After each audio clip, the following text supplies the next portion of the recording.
All right, welcome back. We are now joined by Andrea Brady. She is a teacher at Howell Public Schools, and she's here today to talk to us a little bit about the Senior Survivor. Welcome, Andrea. Thank you. Thanks for joining us today on our Howell Chamber Show. We like to cover things that are going on in the community, and we thought that this would be a perfect thing to discuss this year because there's some really exciting things that are happening. So before we get started, I just want to have you share with listeners just a little bit about yourself and your role at Howell Public Schools and a little bit about your career path. Okay.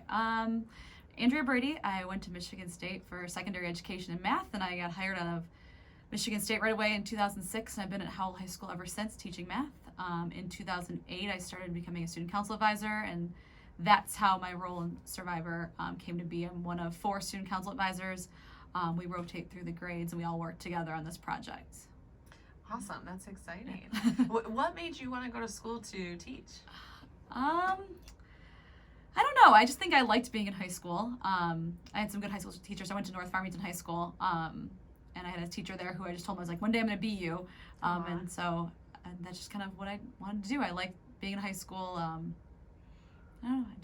So I never pictured doing anything else. So I was not involved in student council when I was in high school, and I kind of regret that. And so it's kind of been nice to, as an adult, take on that role and work with kids in that aspect. Well, it's kind of unique, too, because you found yourself in this role essentially because you had an awesome mentor, and now you're kind of filling those shoes for some of our students right here in the Howell area. Trying. So are you from the Howell area? Do you live in the Howell region? Or? I am not. I am from Farmington Hills, went to North Farmington. I currently live in Commerce with my husband and 2 kids in the Wall Lake School District. We live there. That's where our family lives. We're close to family, but I've worked in Howell since my first teaching job, and so I plan to be here till I'm done. Awesome. Well, we're excited to have you here, and I'd love for you to share with us a little bit about the history of what is Senior Survivor for those that may not know. Yep. I started in 2008, which is actually kind of when I came on board as a student council advisor. I was not a part of the first year. It was actually started by Bob Starkey, who is now principals, I believe, of Three Fires Elementary School. Him and his student council at the time, I believe they heard about it from a conference they went to. We have conferences that we share student council ideas out, and they got it from there, I believe. The first year they started, it was the year we were at Parker for Howell High School, and they had a group of seniors that stayed in the school to raise money for the Mackenzie Watts Scholarship. She was a member of the swim team. We still have that scholarship around, I believe. But then ever since then, every year we picked a different charity to donate to. Sometimes we pick it based on an interest to us. Sometimes we get asked, like, hey, we're really looking for money for this specific charity. And then we kind of pick it based on what we know about them. And we've had charities come in and talk to us. But it's really evolved over the years. It started off on a small scale. What's a small scale, for example? Just simply the seniors staying at school and just kind of raising, pocket change. Even my first year being really involved was 2012. And back then it was still just mostly the kids walked around school with buckets, and they would just ask their classmates for donations. The kids would throw in their spare change, dollar bills, whatever. And now it's turned into a much bigger thing where we now look for business sponsors in the community. We work with the middle schools and elementary schools.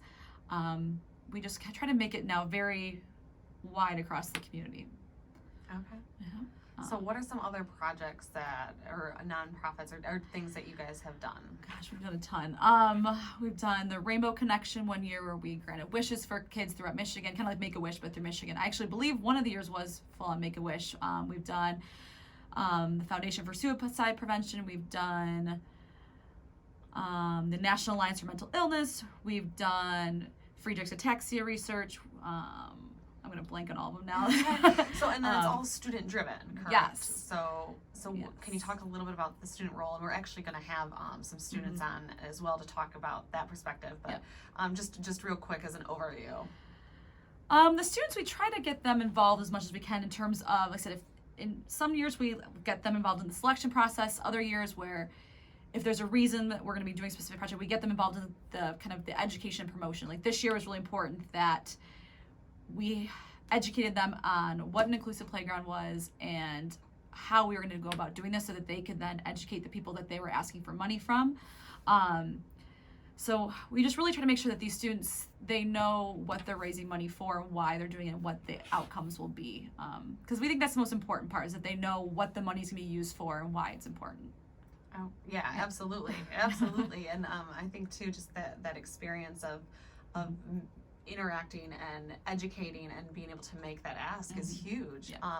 So talk, if you could, just share with us a little bit about this year's project. What I know many have already heard of it, but what was the project, and how did that come to fruition? How did that come to be? What was the history of that?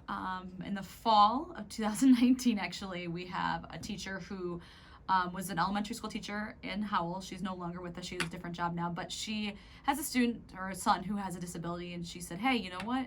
There's other counties that have had parks built that were, inclusive, that allowed for kids of different abilities to do different things, and we don't have anything in Livingston County like that, so why don't we make that a Survivor charity? And that was the fall of 2019. At the time, we'd already committed to raise money for Special Olympics in spring 2020, so we said, okay, we love this idea, but we're going to put it off till 2021, since we'd already committed to Special Olympics.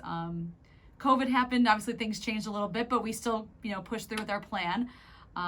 In the fall of this school year, fall of 2020, myself and Erin Metz, who's one of our co-advisors, we started reaching out to different parks throughout Livingston County that were already established, saying like, hey, would you like to work with us on, expanding your park and making an all-inclusive playground? And Genoa Township was one of the parks we met with, and they said, we love it, let's go. And they've been great to work with ever since. We pulled in Michigan Recreational Construction. Dan Perot works with them. He specializes in building playgrounds, especially he educated us a ton on what inclusive playgrounds were. So we've been working with him and on design. We're hoping that this playground is not only inclusive, but it's also going to look very different than anything we've seen before. It's nature inspired, so everything's going to feel very natural, like wood, rocks, very natural textiles. So we're really excited. We met with Genoa and Michigan Recreational again last Thursday. Now that we've got money, said, okay, what can we start doing? And we'll be meeting with them again throughout the summer to keep our plans going, and we're going to update everyone as we move forward. That's exciting. So where is the site exactly? It's at Genoa Park. It's kind of hard to explain visually. They've got a huge piece of land there with soccer fields, and they have an existing playground that will stay. That's not going anywhere. It's going to be somewhere in between the current playground and the sledding hill. So in that area, we'll be using a piece of land there to build it. And like I said, we're very excited.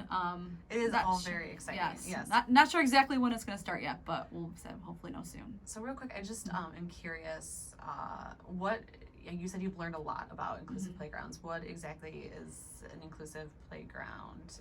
Like what elements does that have? And I know you mentioned textiles. Yeah. Does that play a role? Like I said, ours is going to look a little different because again, our elements are going to look more nature filled. Like we're going to have things that are made from wood and netting and stuff like that. But in general, a lot of people, when we told them we were building an inclusive playground, they just assumed that inclusive playground meant that, okay, everything's ramped so that everyone, if someone's in a wheelchair, they can, access everything. And that is part of it. But also, inclusive playground is really about meeting kids where they're at and providing opportunities for kids of all abilities. So there might be, for example, one specific element where students with some abilities might do a certain level of activity on that, and kids of other abilities might be able to do something different. But it's where they can all be on one element and doing something, interacting with, no matter what their ability is. So it's not necessarily what people initially think of. No, that's definitely not what I thought of initially. And there's playgrounds that have been built all around, I know some in Oakland County that have specifically made so that everything is wheelchair accessible. We will still have things that are accessible, but again, it's going to be different where, again, we're focusing on the ability and making sure that within this particular, section, there's things for levels of different abilities. So that way they can all play together. We don't want it to be where, we make it so that, only kids can go this much of their ability. If their kids are up here, we want to be able to have kids play together and just do different things within that. So cooperative play is a huge part of this. Like I said, there's going to be ways on these elements where kids of all different abilities can interact. It might be depending on what they're able to do. So.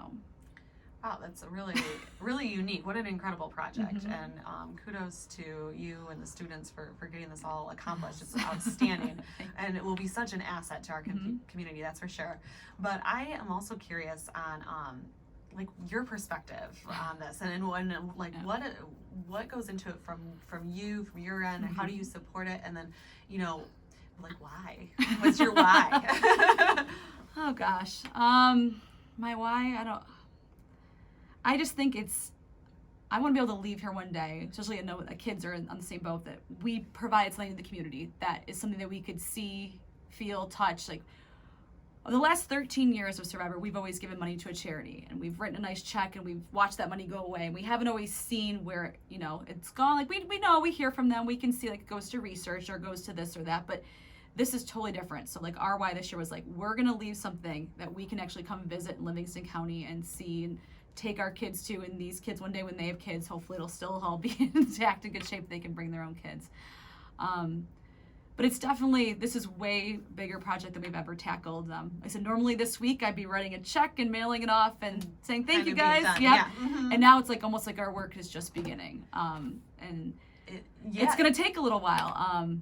Because obviously these parks are, will definitely take some time to design and get all the elements correct, and then actually building it and then finishing with all the finishing touches. It's going to be a little while before it's all said and done, but we're very excited. Well, I love the mindset and the thought behind that, because I agree with you 100%. How amazing is it to and rewarding to come back to something that will provide something to the community, not only this year, but in years to come. And as you mentioned, these students potentially having their children in the community and taking their children to play at this park. So I was going to ask you, just, as this project continues, how do you see more projects like this coming into the community? Do you see this kind of creating like this legacy effect, and what your thoughts are about? I mean, we'd love to. Right now, we're still we're working with Michigan Recreational and Janelle to see kind of what our money is going to cover this year, and then in terms of next year, will we need to supplement to finish off this one, or do we start looking at another location? Do we start a similar project? We don't know. We've got a lot of ideas out there, but we know like obviously this is something that's totally different and will definitely be a focus for a while for us. So, well, that's just outstanding, really, and it is really. Again, I'm just going to go back to and say it's exciting, because I think that here in Livingston County we have a ton of nonprofits, and we have a ton of people that are willing to give back to the community and support the community. So it's really incredible to see the students having that same desire and really putting forth this energy and yourself too to making this happen. So we thank you for your efforts, and if somebody wants to volunteer, help out, and I don't know what the need might be, but how might they go about contacting you? We've got a website. It's www.howellschools.com/survivor. You can also email howellsurvivor@howellschools.com.